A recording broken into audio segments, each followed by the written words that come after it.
வணக்கம் மக்களே, வணக்கம். சற்று முன் கிடைத்திருக்கக்கூடிய ஒரு முக்கியமான தகவல் ஒன்றை தான் பார்க்க போகிறோம் மக்களே. சற்று முன் 1700 கோடி ஊழல் வசமாக சிக்கிய திமுகவின் முக்கிய புள்ளிகள். யார் இந்த திமுகவின் முக்கிய புள்ளிகள்? என்ன காரணத்திற்காக இந்த 1700 கோடி ஊழல் செய்திருக்கிறார்கள்? இந்த 1700 கோடி ஊழல் வழக்கில் யார் யார் சம்பந்தப்பட்டிருக்கிறார்கள், இதற்கான முழு காரணம் யார் அப்படின்றத பற்றி தான் இந்த ஒரு காணொளியில் நம்ம தெளிவாகவும் துல்லியமாகவும் பார்க்க போகிறோம் மக்களே. அதற்கு முன்பாக நமது அரசியல் நியூஸ் சேனலுக்கு நீங்கள் புதிய பார்வையாளராக இருப்பதற்கு வாய்ப்புகள் நிறையவே இருக்கிறது மக்களே.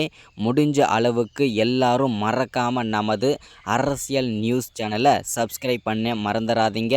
சப்ஸ்கிரைப் பண்ண உடனேயே பக்கத்திலே ஒரு பெல் பட்டன் வரும், அதை கிளிக் பண்ணி ஆல் ஆப்ஷனில் போட்டு வச்சுக்கோங்க. தொடர்ந்து நம்ம வீடியோ போட்டோம்னா உங்களுக்கு நோட்டிஃபிகேஷன் வந்துடும் மக்களே. அதை பார்த்து தெரிஞ்சுக்கலாம் இன்றைக்கான அரசியல் நியூஸ் என்ன, இன்றைக்கான அரசியல் அப்டேட் என்னன்றதை தெளிவாகவும் துல்லியமாகவும் நமது அரசியல் நியூஸ் சேனலில் நீங்கள் தெரிஞ்சுக்க முடியும்.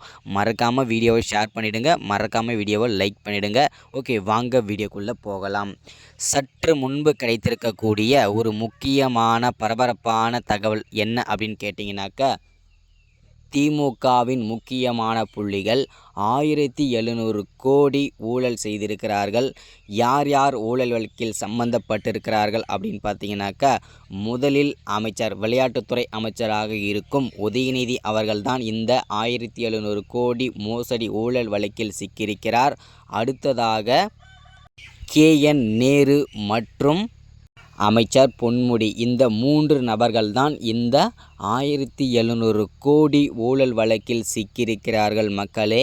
இதனால் பெரும் அதிர்ச்சிக்குள்ளாயிருக்கிறது முதல்வர் ஸ்டாலின் ஐயா. பேரதிர்ச்சியில் உறைந்து போயிருக்கிறார்.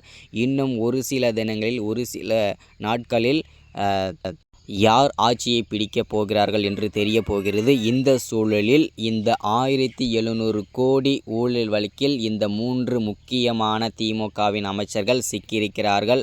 அமலாக்கத்துறை அதிரடி செய்திருக்கிறார்கள். இதனால் பெரும் அதிர்ச்சிக்குள்ளாயிருக்கிறது. என்ன நடக்கும் என்றதை நம்ம பொறுத்திருந்து தான் பார்க்க வேண்டும் மக்களே.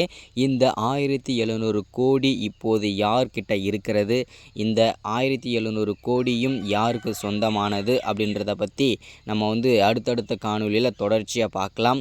இதுதான் இந்த வீடியோவில் நம்ம உங்களுக்கு அப்டேட்டாக கொடுக்கறது. இந்த மாதிரி அரசியல் பற்றின அப்டேட் தொடர்ச்சியாக வேணும்னு நினச்சிங்கன்னா மறக்காமல் நமது அரசியல் நியூஸ் சேனலை சப்ஸ்கிரைப் பண்ணுங்கள், லைக் பண்ணுங்கள், ஷேர் பண்ணுங்கள். தொடர்ந்து அப்டேட் கொடுக்குறேன்.